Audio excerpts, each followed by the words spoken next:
आज म्हणजे आधी बोलत असताना बऱ्याच जणांनी काही गोष्टींचा उल्लेख केला की नरेंद्र मोदी हे कशा पद्धतीने या देशामध्ये कामकाज करतात आणि या निवडणुका आपल्या सगळ्यांच्या अस्तित्वासाठी का महत्त्वाच्या आहेत. मला एक गोष्ट पहिल्यांदा सांगायची आहे की आपल्याला सर्वांना आठवत आहे, नरेंद्र मोदींनी या निवडणुकांच्या प्रचाराची सुरुवात पहिल्यांदा 400 पारची घोषणा देऊन केली. अब की बार 400 पार असं म्हटले. आणि आता काय भाषणं करतायत गेल्या आठवड्यापासून, काँग्रेस आली तर असं होईल, काँग्रेस आली तर तसं होईल, काँग्रेस आली तर हे करेल, काँग्रेस आली तर मंगळसूत्र काढेल, काँग्रेस म्हणजे काँग्रेस येणार हे तर त्यांना कळलंय, यात काही शंका नाही. त्यामुळे ते जे काही बोलतायत त्यातला पहिला पार्ट खरा आहे की काँग्रेस येणार, 100% येणार. कारण नरेंद्र मोदी तुमच्या पापाची 100री भरली आहे, तुमच्या पापाचा घडा भरलाय आणि आता जनता तुम्हाला धडा शिकवणार आहे या निवडणुकांमध्ये. आणि म्हणून अत्यंत धादांत खोटारडा प्रचार या निवडणुकांच्या निमित्ताने नरेंद्र मोदींनी करायला सुरुवात केलाय. एका देशाचा, जगातल्या सर्वात मोठ्या लोकशाही देशाचा पंतप्रधान हा भाषण काय करतो निवडणुकांमध्ये 10 वर्षानंतर? 10 वर्ष हा माणूस पंतप्रधान होता, 10 वर्षानंतर हा काय सांगतो की काँग्रेस सत्तेमध्ये आली तर तुमच्या गळ्यातलं मंगळसूत्र काढून घेईल आणि मुसलमानांना वाटेल. या देशातल्या 25 कोटी मुस्लिम समुदायाला हा मनुष्य काय म्हणायला लागलाय? घुसखोर. म्हणजे 48 साली या देशात आलेला पहिला घुसखोर लालकृष्ण अडवाणी होता, कराचीहून भारतात पळून आलेला. मुस्लिम या देशातले इथेच होते, ते सोडून नव्हते गेलेले. जे सोडून गेले नाहीत त्यांना हा घुसखोर म्हणतो आणि त्यांना सोनं देऊन टाकेल म्हणतो. तुम्हाला मुद्दाम सांगतो, 2019 साली या देशातल्या नागरिकांनी देशातल्या बँकांमध्ये गहाण सोनं ठेवून काढलेल्या कर्जाची रक्कम होती 25,000 कोटी. 2019 साली आपण काढतो ना, आपल्याला गरज पडते काही ना काहीतरी, बँकेत सोनं गहाण ठेवतो, त्याच्यावर कर्ज काढतो. 2019 साली एकूण कर्जाची संख्या होती 25,000 कोटी. आज 2024 साली देशातल्या नागरिकांनी ज्यांचं सोनं गहाण ठेवून घेतलेल्या कर्जाची रक्कम आहे 1.25 लाख कोटी. 70 वर्षामध्ये जे कर्ज सोनं गहाण ठेवून काढलं ते होतं फक्त 25,000 कोटी. फक्त 5 वर्षात नरेंद्र मोदींनी या देशातल्या नागरिकांचं 1 लाख कोटी रुपयाचं सोनं काढून घेतलं. आणि हा लोकांना भीती दाखवतो की काँग्रेस काढून घेईल. काँग्रेसने हा प्रकार कधीच केलेला नाही, कधीही नाही. 65 साली ज्या वेळेला या देशावरती युद्धाची परिस्थिती आली तेव्हा इंदिरा गांधींनी त्यांचं सर्व सोनं या देशाला दान दिलं. स्वातंत्र्य मिळालं ज्या दिवशी, त्याच्या दुसऱ्या दिवशी पंडित नेहरूंनी त्यांच्या मालकीची 198 कोटी रुपयाची मालमत्ता देशाच्या नावावर केली. आणि त्यावेळेला यांचे नेते 60 रुपये पेन्शन मागत होते आणि घेत होते. हे आपल्याला सांगणार की देशभक्ती काय आहे. आज कुठल्या स्थितीला नेलंय. खूप बोलतात ना विकसित भारत. मला तुम्हाला विचारायचं आहे, विकास म्हणजे काय? कोणत्या गोष्टीला तुम्ही विकास म्हणता? इथं बऱ्याच मायमाऊली पण बसलेल्या आहेत. तुम्ही सांगा, विकास तुम्ही कशाला म्हणता? 5 वर्षापूर्वी तुमचं जेवढं उत्पन्न होतं त्यात किती वाढ झाली? 10 वर्षापूर्वी तुमचं उत्पन्न जेवढं होतं त्यात किती वाढ झाली? वाढलं का उत्पन्न? 10 वर्षापूर्वी तुम्हाला जे काही उत्पन्न होतं त्यातले जे काही पैसे तुम्ही वाचवत होतात घरामध्ये, तुमची ती बचत वाढली आहे का 10 वर्षानंतर? तुमच्या मुलाबाळांना कॉलेजमधल्या, शाळेमधल्या शिक्षणासाठी ऍडमिशन घेणं हे 10 वर्षापूर्वी सोपं होतं का आता सोपं आहे? कोणत्या गोष्टीला तुम्ही विकास म्हणणार? हा खरोखर विचार करण्याचा प्रश्न आहे. 2014 साली 1947 ते 2014 या 67 वर्षामध्ये या देशाने जे काढलेलं कर्ज होतं त्याची रक्कम होती 54 लाख कोटी. 67 वर्षामध्ये घेतलेलं कर्ज आज किती आहे? 206 लाख कोटी. या दिवट्यांनी 10 वर्षामध्ये 152 लाख कोटी रुपयाचं कर्ज काढलं. 67 वर्षामध्ये जे कर्ज काढलं त्यातून काय विकास झाला हे आपण डोळ्यांनी पाहत होतो. या परिसरामध्ये झालेली सगळी धरणं ही सरकारनी बांधली. त्या धरणांच्याच ओलिता खालच्या जमिनीवरती आज इथला शेतकरी शेती करतो. खरंय का खोटं आहे? या देशामधले रस्ते हे सरकारनी बांधले आणि रस्त्यावरती फिरण्याचे पैसे तुमच्याकडून घेतले जात नव्हते. खरंय की नाही? या देशावरच्या कर्जाचा वापर या देशामध्ये मूलभूत सोयी सुविधा उपलब्ध करायच्या म्हणून केला होता. शाळा नव्हत्या, शाळा काढल्या. कॉलेजेस नव्हती, कॉलेजेस काढली. हॉस्पिटल्स नव्हती, हॉस्पिटल्स काढली. या देशावरच्या कर्जाची प्रत्येक रुपया हा नागरिकांना उपयोग होईल म्हणून खर्च केला.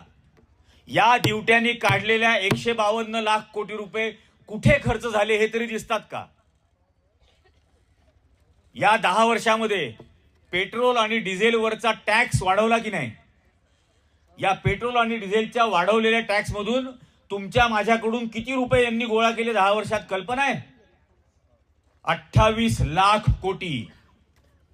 म्हणजे 152 लाख कोटीचं कर्ज काढलं. 28 लाख कोटी रुपये यांनी पेट्रोल डिझेलवर टॅक्स म्हणून आपल्या खिशातून काढले. 6 लाख कोटी रुपये यांनी आरबीआय कडून घेतले. 186 लाख कोटी झाले. सरकारी कंपन्या विकल्या, सरकारी विमानतळं विकली, सरकारची विमानाची कंपनी विकली, रेल्वे स्टेशन्स विकली, रेल्वे विकल्या. 200 लाख कोटी रुपयाचा हिशोब नाहीये आपल्याकडे. विचार करा, 200 लाख कोटी केवढी रक्कम आहे ही? आणि किती मोठी रक्कम आहे अंदाज आहे? दादा मगाशी सांगत होते किशोर भाऊ की या देशामधले जी रोजगार हमी योजना आणली, या संपूर्ण देशातल्या रोजगार हमी योजनेचा एकूण आर्थिक तरतुदीचा आकडा किती आहे? 68,000 कोटी. आणि आपल्याला हिशोब हवाय 200 लाख कोटीचा. युपीए सरकारने 2009ला ज्या वेळेला देशातल्या शेतकऱ्यांची कर्जमाफी केली, त्या कर्जमाफीची रक्कम किती होती? 71,000 कोटी. हिशोब कितीचा हवाय? 200 लाख कोटी. 1 लाख कोटी नाही, 2 लाख कोटी नाही, 200 लाख कोटी. आणि हा माणूस 200 लाख कोटीचा हिशोब देत नाही आणि म्हणतो 70 वर्षात काय केलं? 70 वर्षात नरेंद्र मोदीला काँग्रेस सरकारने पोलिओ होऊ दिला नाही, गोवर होऊ दिला नाही, कांजण्या होऊ दिल्या नाहीत, मोफत लस दिली, फुकट लस दिली. आणि फुकट लस दिल्यानंतर ठिकठिकाणी बोर्ड नाही लावले, धन्यवाद नेहरूजी, धन्यवाद इंदिराजी, धन्यवाद राजीवजी. पाहिले का कधी बोर्ड कुठे? फुकट लस दिली आणि म्हणून तो पायावर चालतोय. म्हणून देवेंद्र फडणवीस उभा आहे. आम्ही लस दिली तुला फुकट, म्हणून तुला पोलिओ झाला नाही. आणि म्हणतो 70 वर्षात काय केलं? किती निर्लज्जपणाने बोललं जाऊ शकतं? कुठल्या थराला सगळा प्रचार नेला जाऊ शकतो? आता काय पुण्यामध्ये भाषण केलं, 10 वर्षात आम्ही महागाईवर नियंत्रण आणलंय म्हणे. म्हणजे ते जॉनी लिव्हर पेक्षा जास्त कॉमेडी करायला लागलाय. म्हणजे तुम्हाला मला माहिती आहे त्याला घर नाही, दार नाही, काही नाही, म्हणून त्याचा तो विषय नाही. पण भाजपमधल्या लोकांना सुद्धा माहिती आहे ना की 60 रुपयांनी पेट्रोल घेत होते, 70 रुपयांनी घेत होते, आता 100च्या वर गेलं. 400 रुपयांनी गॅस सिलेंडर घेत होते, आता 1200 वर नेलं. आणि 1200 वरती मिळालेलं गॅस सिलेंडर आत्ता मध्ये काय आलं ना, भाऊबीज, त्यावेळेला म्हणे 200 रुपयांनी देशातल्या बहिणींना भेट दिली, 200 रुपयांनी गॅस सिलेंडर कमी केलं. मला सांगा, मैताची दाढी केली म्हणजे तिरडीचं वजन कमी होतं का? हा, 1200 रुपये गॅस सिलेंडरची किंमत केली मयत झाला तो माणूस घेणारा, आता त्या मयताची दाढी करतो आणि म्हणतो तिरडीचं वजन बघा कमी झालं असेल. निर्लज्जपणा आहे हा. पण हा सगळा आपण सहन करत राहिलो. आणि म्हणून हा विचार करण्याची गरज आहे की या देशामधला जो शोषित आहे, मग तो आदिवासी असेल, तो दलित असेल, तो मागासवर्गीय आहे, तो इतर मागासवर्गीय आहे, ते इतर अल्पसंख्याक आहेत, हे शोषित आहेत. आज मला तुम्हाला एक गोष्ट सांगायची आहे मुद्दाम. आपल्याला माहिती आहे ना, डॉक्टर बाबासाहेब आंबेडकरांना घटना समितीचं प्रमुख केलं कारण ही भावना होती, ही धारणा होती की ज्याचं शोषण झालेलं आहे तोच शोषितांना न्याय देऊ शकतो. आज मुद्दाम मला ती गोष्ट सांगायची आहे. एक 6 वर्षाचा मुलगा होता. किती? 6 वर्षाचा मुलगा होता. एक दिवशी त्याच्या वडिलांनी त्याला शाळेत नेलं. शाळेमधून परत आला, मित्राकडे खेळायला गेला. दलित कुटुंबातला होता. मित्राकडे खेळायला गेला. वडिलांना काहीतरी अर्जंट काम होतं म्हणून ते बाहेर गावी गेले, शेजारच्या गावात गेले. त्यावेळेला या दलित समाजाच्या 6 वर्षाच्या मुलाला शाळेत कसं काय नेलं, कोणी अधिकार दिला, असं म्हणून त्या 6 वर्षाच्या मुलाच्या आईला, भावाला, आजोबांना, आजीला झाडाला बांधून त्या उच्चवर्णीयांनी त्या गावातल्या जाळून मारून टाकलं. आईला, आजोबांना, आजीला, भावाला मारलं जात होतं जाळून. ती जी कोण मित्राची माऊली होती तिने धरून ठेवलं पोटाशी घट्ट त्याला, 6 वर्षाच्या पोराला. त्यामुळे तो 6 वर्षाचा मुलगा वाचला. त्या 6 वर्षाच्या मुलाचं नाव आहे मल्लिकार्जुन खडगे. आज काँग्रेसचे राष्ट्रीय अध्यक्ष, ज्याचं शोषण झालेलं आहे तोच न्याय देईल, तोच तुम्हाला न्याय देईल. ज्यांनी त्याच्या घरातल्यांचा बळी दिलेला आहे, त्याला देशप्रेम कळतं, तोच राहुल गांधी न्याय देईल. हीच आज वेळ आलेली आहे. स्वातंत्र्य आंदोलनाच्या वेळेला जे इंग्रजांचे खबरी म्हणून काम करत होते ते तुम्हाला कधीही न्याय देणार नाहीत. किती काय इथं आता मगाशी भाऊंनी सांगितलं, शबरी कुंभ घेतलं स्वामी असीमानंदनी नवापूरला. त्यावेळेला मी इथं आलो होतो. नवापूरच्या शबरी कुंभ नंतर बरोबर 20 दिवसांनी नवापूरमध्ये बर्ड फ्लू आला. 40-50 लाख कोंबड्या मारल्या. मी मागं लागून त्या अधिकाऱ्याकडून याचं सर्टिफिकेट घेतलं, H1N1चं. ते H1N1चं सर्टिफिकेट होतं, लॅबोरेटरीचा रिपोर्ट होता भोपाळच्या लॅबचा. म्हणून मी भोपाळच्या लॅबला गेलो. ज्या पत्त्यावरती ती लॅब दाखवलेली होती त्या पत्त्यावरती एक फोटो स्टुडिओ होता. लॅब बीप काही नव्हती. धादांत खोटा रिपोर्ट बनवला गेला, भय पसरवलं गेलं, अफवा पसरवली गेली आणि तिथं असलेल्या अल्पसंख्याक समाजाचा व्यवसाय उद्ध्वस्त केला गेला. धादांत खोटारडी बातमी पसरवून त्या बाबतीत. आणि त्या शबरी कुंभच्या नावाने सांगतात आम्ही आदिवासींचा सन्मान करतो. काय सन्मान करता? हे मणिपूरची घटना तर सगळ्यांना माहिती आहे. आदिवासी समाजातल्या 2 मावल्या नग्न करून त्यांची धिंड काढली जाते. पोलीस त्यांना हवाली करतात लोकांच्या, दंगल करणाऱ्यांच्या, आणि नंतर त्यांच्यावर सामूहिक बलात्कार होतो. हे तर मणिपूर मधलं उदाहरण. तुमच्या शेजारी मध्य प्रदेश आहे. मध्य प्रदेशमध्ये आदिवासी समाजाच्या नागरिकाच्या चेहऱ्यावरती भारतीय जनता पक्षाचा एक नेता लघवी करतो, त्याचा व्हिडिओ काढतो, स्वतः काढून घेतो आणि पसरवतो. चेहऱ्यावर लघवी करतात. गुजरातमध्ये तेच केलं. गुजरातमध्ये एक आणखीन घटना, लग्न झाल्यानंतर घोड्यावरती मिरवणूक काढायला निघाला वरात, म्हणून घोड्यावरून खेचून मारून टाकलं त्याला. हे देणारे आदिवासींना न्याय? कल्पना तरी करू शकता काही? कुठल्या थराला या गोष्टी नेऊन ठेवलेल्या आहेत? प्रत्येक गोष्टीत. आपण शेतकऱ्यांच्या आंदोलनाबद्दल बोललात.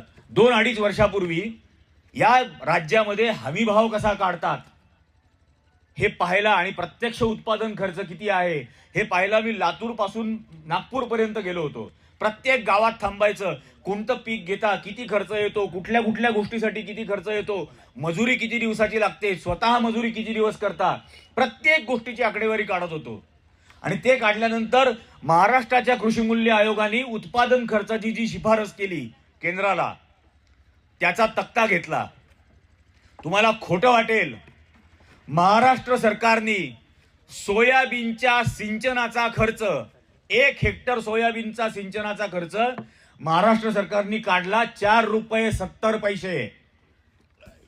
4 रुपये 70 पैसे एका हेक्टरला. तेव्हा त्या मंत्र्याला मी विचारलं, मुंबईत सुलभ शौचालयात एक ढुंगण एकदा धुवायचे 5 रुपये घेता आणि 1 हेक्टर भिजवायचे तुम्ही 4 रुपये 70 पैशात, आणि मग तो मरणार नाही तर काय करेल? ही अवस्था. या थराला नेऊन ठेवलं. आज सकाळी मी लिहित होता, आमचा विषय पण झाला चौरे साहेबांच्या घरी कांद्याचे. मी नाशिक जिल्ह्यातून येतो, माझे बाप मरेपर्यंत कांद्याची शेती केली. कांद्याच्या निर्यातीची परवानगी नाकारली आणि NCEL नावाच्या एका कंपनीने कांद्याची निर्यात केली. आणि ही NCEL कंपनी कोणाची? या देशाचा तडीपार गृहमंत्री अमित शहा, पियुष गोयल यांच्या कंपनी बनवलेली ती कंपनी. कांदा खरेदी किती रुपयांनी केला? 12 रुपये ते 18 रुपये. आणि एक्सपोर्ट किती रुपयांनी केला? 400 रुपये किलो. 400 रुपये किलोनी. मी आज ती बातमी लिहित होतो गाडीतून येत असताना. तुमच्या माझ्या पोटचा अन्नाचा प्रत्येक कण हा भारतीय जनता पक्ष हिरावून घेतोय. आपण कधी जागा होणार आहोत? कधी याच्या विरोधात उभं राहायचं आहे? हा खरोखर महत्वाचा बाब आहे. या देशाची राष्ट्रपती महिला आदिवासी झाली म्हणून सांगतात, आम्ही केली म्हणून सांगतात. या देशाची राष्ट्रपती ज्या संसदेची प्रमुख आहे त्याच संसदेच्या उद्घाटनाला नरेंद्र मोदी नागडे उघडे ते भटजी घेऊन फिरत होता. पण देशाच्या महिला राष्ट्रपतीला बोलावलं नाही, कारण ती आदिवासी आहे, ती महिला आहे, ती विधवा आहे. एवढा अपमान. त्या राम मंदिराचं प्राण प्रतिष्ठा केली अयोध्येमध्ये. कोणाला बोलावलं तिथं? पैसे घेऊन नाचणाऱ्या नट्यांना बोलावलं, पण देशाच्या राष्ट्रपतीला नाही बोलावलं, कारण ती आदिवासी आहे, ती महिला आहे आणि ती विधवा आहे. एवढा तिरस्कार आहे यांच्या मनात. आणि हे लक्षात घ्या, हे रामाचे भक्त नाहीत, हे रावणाचे भक्त आहेत. कारण आमच्याकडे ज्या वेळेला आले होते या प्राण प्रतिष्ठेच्या आधी नाशिकमध्ये हे वाटप चाललेलं होतं सगळीकडे, त्यावेळेला आमच्या इकडे आले ते अक्षता भिक्षता घेऊन. आणि मी त्यांना म्हटलं हे काय वाटू नका. म्हणे का बरं? आपल्या नाशिकचं तर रामायणात केवढं महत्व आहे. म्हटलं हो, भारतातलं पहिलं अपहरण नाशिकला झालं. म्हटलं सीतेचं झालं कसं मला सांग. म्हटलं ती लक्ष्मण रेषा आखलेली होती, जो कोण ओलांडून आतमध्ये येईल तो जळून जाईल सांगितलं होतं. रावण का नाही जळला? तर म्हणे नाही, सीताच ओलांडून बाहेर गेली. म्हटलं का बरं? म्हणे त्याला भिक्षा द्यायला गेली. म्हटलं का? म्हणे तो साधूच्या वेशात आला होता. म्हटलं मग रामायणातला पहिला अर्थ आणि पहिला बोध हा आहे की साधूच्या वेशात येणाऱ्यापासून सावध राहा. आणि साधूच्या आणि म्हणजे राम क्षत्रिय, रावण दशग्रंथी ब्राह्मण, ही मी बनवलेली स्टोरी नाही, ही यांनीच सांगितलेलं रामायणाची स्टोरी आहे. त्यामुळे दशग्रंथी ब्राह्मण साधूच्या वेशात येऊन तुमच्या घरातल्या आबरूवर पण हात टाकतो. म्हणून रामाने रावण जाळाला सुरुवात केली की लोकांच्या लक्षात राहावं, कोणापासून सावध राहा. आणि आजही तेच करतात. आजही त्याच नावाने फसवण्याचा प्रयत्न केला जातो. तीच लोक. आपण जाग होण्याची गरज आहे. हे फार झालंय. आणि म्हणून या सगळ्या अन्यायाच्या दुसऱ्या बाजूला गेलो आपण तर हे बघायला लागेल की आता काय करणार आहोत आपण. या 2024च्या निवडणुकांच्या आधी गेली 2 वर्ष राहुल गांधी या देशाच्या रस्त्यावरती 10,000 किलोमीटर पायी फिरले. तुम्ही सगळ्यांनी बघितलं, इथे येऊन गेले. नंदुरबार जिल्ह्यातून धुळ्यात 10,000 किलोमीटर. पहिल्यांदा 4,000, नंतर दुसऱ्या यात्रेत 6,000. या देशातल्या नागरिकांचं दुःख ऐकण्यासाठी. त्याचा कुठलाही फोटो काढा. या देशातल्या सर्वसामान्य नागरिकाच्या बरोबरचे सगळे ते फोटो आहेत यात्रेतले.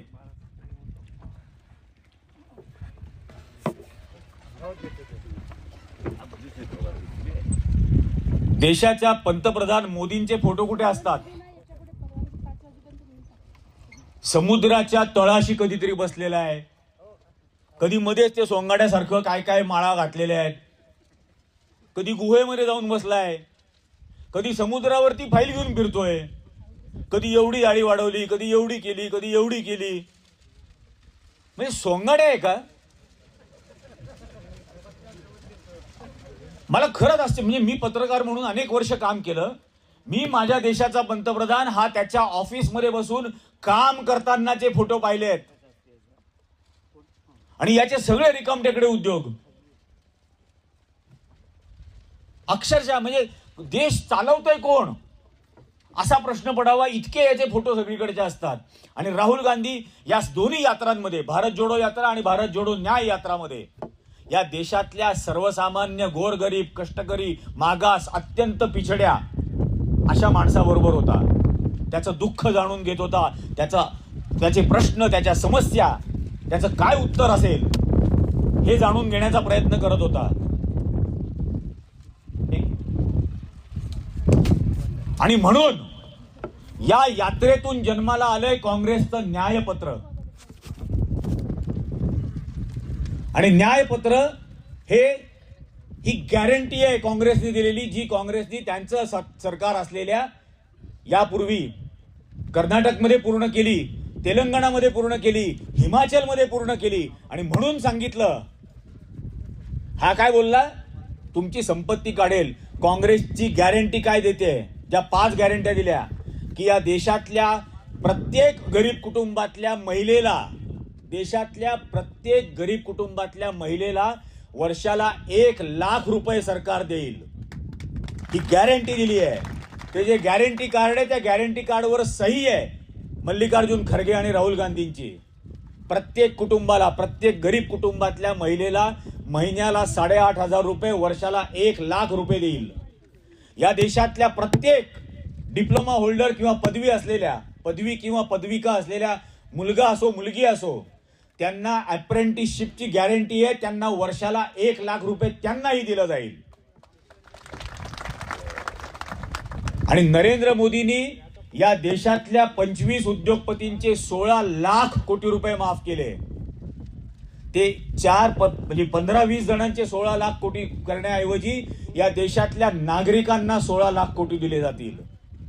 आणि त्यातून इथल्या अर्थव्यवस्थेला पुन्हा चालना मिळेल. हे न्यायपत्र काय सांगतं की या आदिवासी समाजाच्या विद्यार्थ्यांना जी स्कॉलरशिप असेल ती दुप्पट स्कॉलरशिप केली जाईल. स्कॉलरशिपची रक्कम सुद्धा, स्कॉलरशिपचा स्कोप सुद्धा. जे खेळाडू असतील, कविता राऊत आहे आमच्याकडे त्र्यंबकेश्वरची, खेळाडू जे असतील, या खेळाडूंना 10,000 रुपये महिन्याला त्यांना स्कॉलरशिप दिली जाईल. या देशातल्या नागरिकांना 25 लाख रुपयापर्यंतचा उपचार मोफत मिळेल. 25 लाख रुपयाचा उपचार. चाचणी न झालेल्या लसीला लोकांमध्ये विकायला परवानगी देत होता आणि त्यांच्याकडून 150 कोटी रुपयाचे इलेक्ट्रोल बॉन्ड घेत होता. त्यावेळेला हे न्यायपत्र सांगतंय की मोफतच मिळेल. मी आपल्यापैकी अनेकांनी घेतल्या, 800 रुपये भरून लस घेतली. एक लस 800 रुपयाला, 2 लस 1600 रुपये. माझ्या खिशातले 800 रुपये दिले, माझ्या मेहनतीचे, माझ्या कष्टाचे. आणि बाहेर आल्यानंतर फोटो काय पाहिला, थँक्यू मोदीजी. आणि ज्या वेळेला त्या लसीचे लोकांवरती साईड इफेक्ट झाले, काही जण मेले, ती चुकीची लस घेतल्यामुळे, परवानगी नसलेली, रादर चाचणी न झालेली लस, ते सुप्रीम कोर्टामध्ये गेले आणि सुप्रीम कोर्टात सांगितलं की आम्हाला नुकसान भरपाई द्या. त्यावेळेला नरेंद्र मोदी सरकारने सुप्रीम कोर्टाला सांगितलं, लसीकरण आम्ही केलेलं नाही, लसीकरण राज्य सरकारांनी केलेलं आहे, राज्य सरकारांकडे याचं नुकसान भरपाई मागावी. मग लसीकरण जर राज्य सरकारांनी केलं तर तुमच्या आणि माझ्या लसीकरणाच्या सर्टिफिकेटवरती तुझं थोबाड का? पुरुषाच्या सर्टिफिकेटवरती पण हाच, बायांच्या सर्टिफिकेटवरती पण हाच. म्हणजे काय कमाल आहे. आणि खुशाल बेछूटपणाने सांगतो की लसीकरणाचा आमचा संबंध नाही. आणि आता भाषणं काय करायला लागले, तो तडफडणवीस. निदान लसीकरणासाठी तरी मत द्या. निदान लसीकरणासाठी आमच्या पैशांनी घालेलं ना भाऊ, आमचे पैसे खर्च केले आणि त्याच्यासाठी तुला मत देऊ, आणि ते उशिरा केलं. ज्यावेळेला कोरोना सुरू झाला त्यावेळेला तुम्हाला काय करायला लावत होता? टाळ्या वाजवा, थाळ्या वाजवा, दिवे लावा, दिवे बंद करा. मी म्हटलं सोंगाडे, काही वैज्ञानिक दृष्टिकोनच नाहीये, कुठल्याच गोष्टीकडे बघण्याचा नाहीये. परवा पुण्यामध्ये भाषण करताना काय म्हणे, भटकती आत्मा. अबे देशाचा पंतप्रधान काहीतरी शोभेल असं वाग ना. कोरोनामध्ये जे 40 लाख जण मेले, कोविडमध्ये जे 40 लाख भटकते आत्मा झालेत आणि वाट बघतायत की तू कधी हारतो. जे 750 शेतकरी दिल्लीच्या सीमेवर मेले, ते 750 भटकती आत्मा वाट बघतायत तुझा पराभव होतो कधी. ज्या पुलवामामध्ये 42 जवानांचा हत्या झाली, ते 42 सैनिक वाट बघतायत की याचा पराभव कधी होतो. जे 25 जवान चीनच्या सीमेवरती मेले, आणि हा खुशाल सांगतो चीननी 1 इंच जमीन घेतली नाही, ते 25 जवानांचे कुटुंब वाट बघतायत तुझा पराभव कधी होतो. बहुत हिसाब देना है मोदी. आणि काय वाटेल ते सांगतं, झोला उठा के लेके जाऊंगा. अरे कैसे ले जाएगा झोला उठा के? झोले की तलाशी हम करेंगे. तुम्हारे झोले में क्या क्या छुपा के ले जा रहे हो, हम तलाशी लेंगे. आणि इकडे तिकडे जाऊ देणार नाही. तिहार जेल. या देशाशी गद्दारी केलेली आहे तू. या देशातल्या सामान्य, सर्वसामान्य गरीब माणसाशी गद्दारी केलेली आहे. त्याचा रोजगार काढून घेतलेला आहे. 80 कोटी लोकांना मोफत धान्य देतो. ही छाती बडवून सांगायची गोष्ट आहे का तोंड लपवून बोलण्याची गोष्ट आहे? लाज वाटायला हवी की या देशातल्या 80 कोटी लोकांच्या पोटचं अन्न तू पळवलं आणि आता ते फक्त मरू नये म्हणून त्यांना धान्य देतो. हे उपकार नाही आहेत. आणि हे का होतं? परवा एक इंटरनॅशनल कंपनीचा अहवाल आला. जगातली सर्वात जास्त बेरोजगार तरुण भारतात आहेत. जगातले सर्वात जास्त बेरोजगार तरुण भारतातल्या बेरोजगारांपैकी 83% बेरोजगार तरुण आहेत. त्या 83% मधले 66% तरुण पदवीधर आहेत. हे का होतं? हे का होतं? या कारण माझ्या देशाचा पंतप्रधान असा आहे जो सांगतो की माझ्या आयुष्याची 40 वर्ष मी भीक मागून खाल्ली. लाज नाही वाटत त्याला त्याची. ज्यावेळेला कष्ट करायचे होते, ज्यावेळेला मेहनत करायची होती, जेव्हा स्वतःच्या कष्टाच्या कमाईने आपल्या आई बापाचं पोट भरायचं होतं, बायकोचा सांभाळ करायचा होता, त्यावेळेला हे हुंडार होतं बाहेर आणि भीक मागत होतं. ज्यांनी कष्टच केले नाहीत त्याला रोजगाराचं काय महत्व असणार? आणि तो काय तुम्हाला रोजगार उपलब्ध करून देणार? त्याला माहीतच नाही कष्ट कसे करायचे. आणि म्हणून ही अवस्था आणून ठेवली देशाची. पण याचा हिशोब झाला पाहिजे. याचा हिशोब झालाच पाहिजे आणि तो आत्ताच होईल. या 2024च्या निवडणुकीत 13 मेला हा नंदुरबार जिल्हा हे ठरवून देईल. या देशातलं पहिलं आधार कार्ड नंदुरबारला दिलं ना. मग भारतीय जनता पक्षाचा पहिला पराभव नंदुरबार मध्येच झाला पाहिजे. पहिला नागरिक देशाचा नंदुरबार मध्ये यांना पराभूत करेल. कुठल्या थराला राजकारण नेलं? हा पक्ष फोड, तो पक्ष फोड, तो पक्ष फोड. अबे काय घरफोड्या करणार आहे काय तुम्ही? प्रत्येक घर फोडायला निघाले, कधी ठाकरेंचं, कधी पवारांचं. आणि म्हणे एक अकेला सप्पे भारी. तर नवनीत राणापर्यंत पाया पडावं लागलं. एक अकेला सप्पे भारी.